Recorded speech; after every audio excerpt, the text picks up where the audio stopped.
something they changed up? Yeah. No, I don't think so. They're executing their offense a little bit better. They started to knock down some shots. Got a couple easy buckets, and the most important thing, I think they had 17 offensive rebounds. Overall. So that's something we got to do is keep people off the boards. What was different in the first half for you in terms of aggression? You seemed to be a little bit more comfortable pulling up for that J, and the shots were falling from there. I just found my open shot. Caused the defense rotating, a couple shot fakes, and just got to the rim. Just try to stay aggressive, be aggressive, like I keep talking about. It seemed like you were getting touches that you could do more stuff with in the first half, and then that kind of went away in the second half. Was there something that they changed up on you?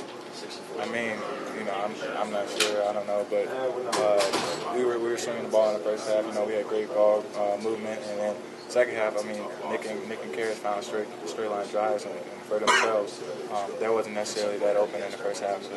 What was the message in the locker room after a loss like this, where it kind of slips through your fingers? 2 weeks ago at Duke, we would have probably let down,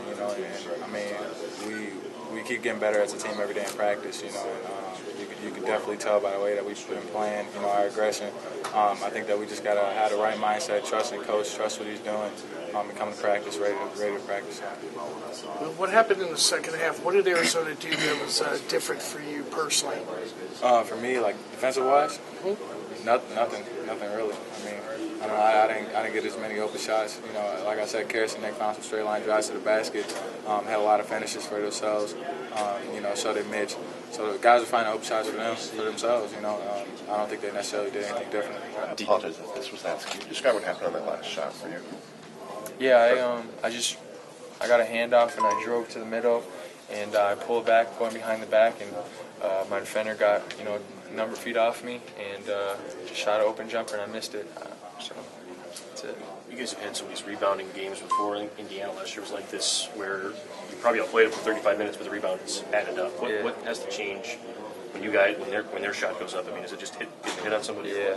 Well, I think for the most part this season, I think our coach said we were leading the Big Ten in not letting the other team get offensive rebounds. But today they have so much size in the front court, so we were doing the best we could. But we can't make it a jumping contest. When they have length like that, we really got to hit them and make sure that we box them out. So is that the instinct to just jump? Yeah. Well, I think as far as toughness goes, we got to get more tough just because we got to embrace the physicality of boxing out and playing down low. So. Nick, do you get a sense that Glenn can maybe build off this game, even though he's sort of taken out of the action second half? For sure. Anytime you can go out there and see the ball get in the basket, it's going to build confidence, and this is a big game for him. Like you said, maybe a breakout game, so moving forward, hopefully this is just another game he can add to his confidence. I wonder if there's anything in particular you guys did differently on offense in the first half to get him involved. Is there any sort of specific game plan that went into that? I don't really think there was anything different. He was being extremely aggressive, and he was making shots, and that's what we needed him to do. You say you guys aren't worried about why you're so confident that you're not? Just all of the losses that we've had this season. We're right there down the stretch. Iowa State, Duke, Charlotte, even today.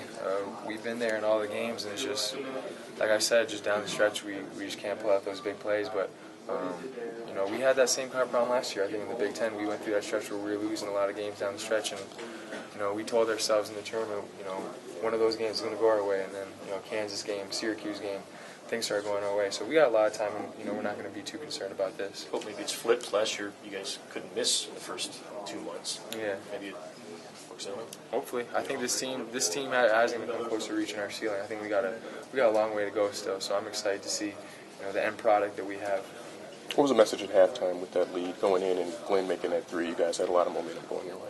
Just continue doing what we were doing. We felt like we were doing a good job defensively. The one key was offensive rebounds. I think they had 8 or 9 at half, and that was something that we were trying to stay on. But unfortunately, we couldn't do that in the second half. In the first half, you guys were able to keep them out of the paint pretty well. What changed in the second half that they were able to get more points in the paint? They really put an emphasis on paint ball in the second half. They were throwing it in a lot. They would throw it in, kick it out, jump post, and they were taking advantage of their length and their size. I almost imagine the coach telling them, just go, throw it up at the rim. We're going to get the offensive rebound anyway, so just throw it up. And that's what it looked like half the time. And they ended up getting a lot of those back. So as a team, we need to put an emphasis on, we're not necessarily the longest or the tallest team. We have to be tough. We have to be able to box out. clear those guys out, and that's something that we're definitely going to have down, this year. So I'm not concerned about it. Are you better than you were at Iowa State? Oh, most definitely. We're improving by the week. We're much better. 2 weeks ago, if we would have played them, we would have lost by 15. You mentioned having Last question. You mentioned having the 8-point lead.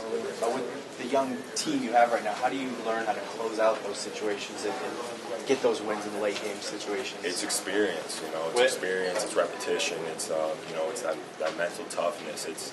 It's that guys knowing that it's all about defensive stops in this moment. Like, you can think offensively if you want, but we need defensive stops, and that's it. That's the bottom line. And that's being in the gaps. That's being on your man. That's not letting the guy with the ball be comfortable. That's boxing out. You got to finish him. You have to finish.